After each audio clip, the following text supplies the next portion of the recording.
I will continue to bring it up so people understand how important it is, but please listen to this. It's 8 minutes of your life, and it might change things for you. Seriously, listen to this. Eclipses are sky clock markers. It's a bit like a second hand and an hour hand tallying up. How can I put this?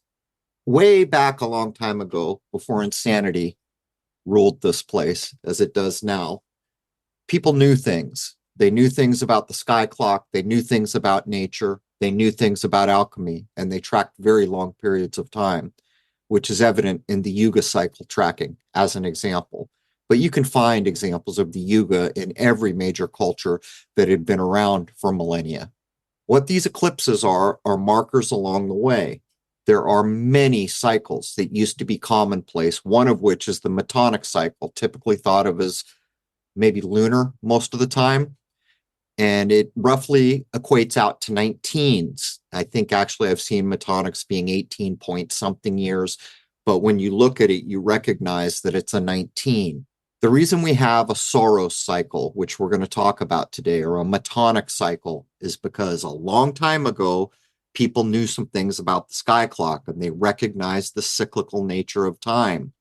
This eclipse we're about to have is a marker in a big, big way. Change is coming now, right now, this year, and it's probably going to follow on next year.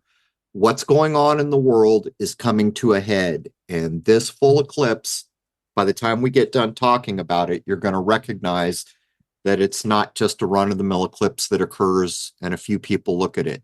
We will remember this, I'm sure. If you think back to the Michael Hoffman episodes or even the James Shelby Downard episodes, part of what James Shelby Downard showed us is that Masons built this place and named it, and that's going to crop up here. The paths of these eclipses, where the paths cross from this eclipse to previous eclipses, it's not just random. People are very aware of what's going on in the sky clock. It's just us poor foolish people who got sucked into the Rockefellerization, as I like to call it, roughly 1925 to about 1940 is where we started to lose just about everything that was good: medicine, knowledge, common sense, respect for one another. In that period of time is where the damage by the vampires that run this joint just went full tilt, taking over schools, what we all learn, homogenizing everybody, sitting you in a classroom where you might as well be in communist China because you're made to be exactly like the person next to you. There is no teaching going on most of the time. Most of the time, it is rote memorization and regurgitation. That is not learning. In any situation where actual learning occurs, the curriculum changes. And the reason for that is because you learn things along the way.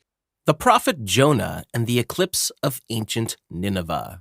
The ancient Neo-Assyrian Empire existed between 911 and 612 BC, and the first king to reign during that period was Adad-nirari II.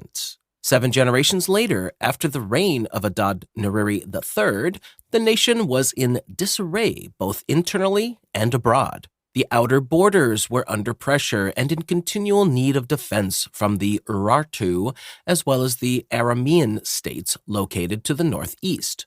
There was also civil unrest and war within her own borders. At this time, the OT king of Israel, Jeroboam II, and Uzziah of Judah regained territories that had been previously lost. I don't know what we'd do if we started a story and there wasn't a 9/11 in the date. Go ahead, Wayne. Yeah, always these same numbers crop up all the time, don't they? It's really like a calling card for these people at this point. So we have this connection back to the story of Jonah and Nineveh in the Bible.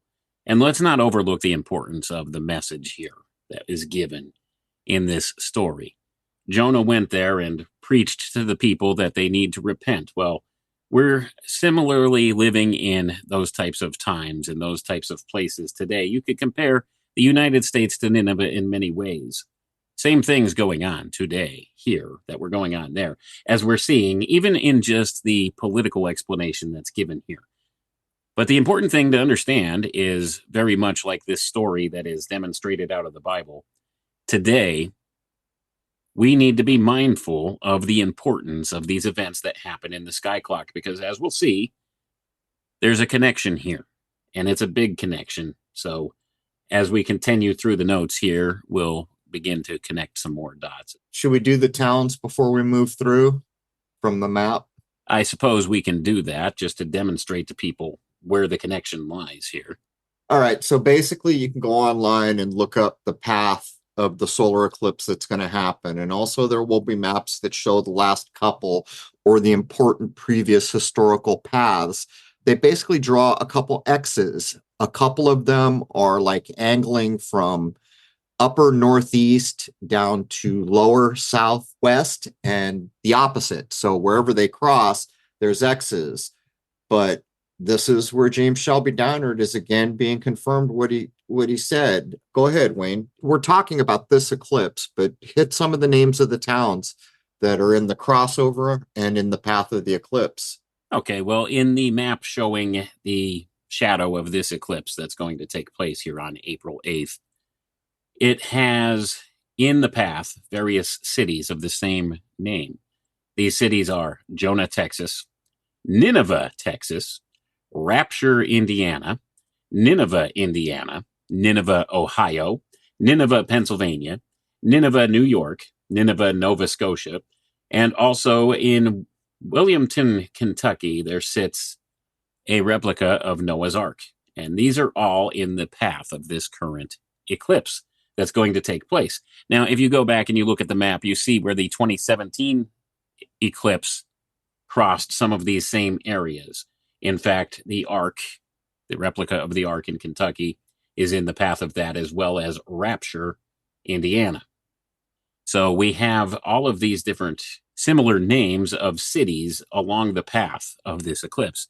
Do you think that's coincidence? I don't buy into that. It's impossible, Wayne. I mean, one or two you might start to argue, but this isn't even the complete list. And by the way, the August 2017 eclipse was the last one that I filmed. It was a partial for me here in Rhode Island, and that's when I announced undisputedly that it is not the moon that eclipses the sun. It's the nodes, Rahu and Ketu. You can look them up or talk to an astrologer. The moon is not doing it. It's impossible. If the moon was doing it, I could film it. And I spent years in using every method. But why, Wayne, why is it Nineveh?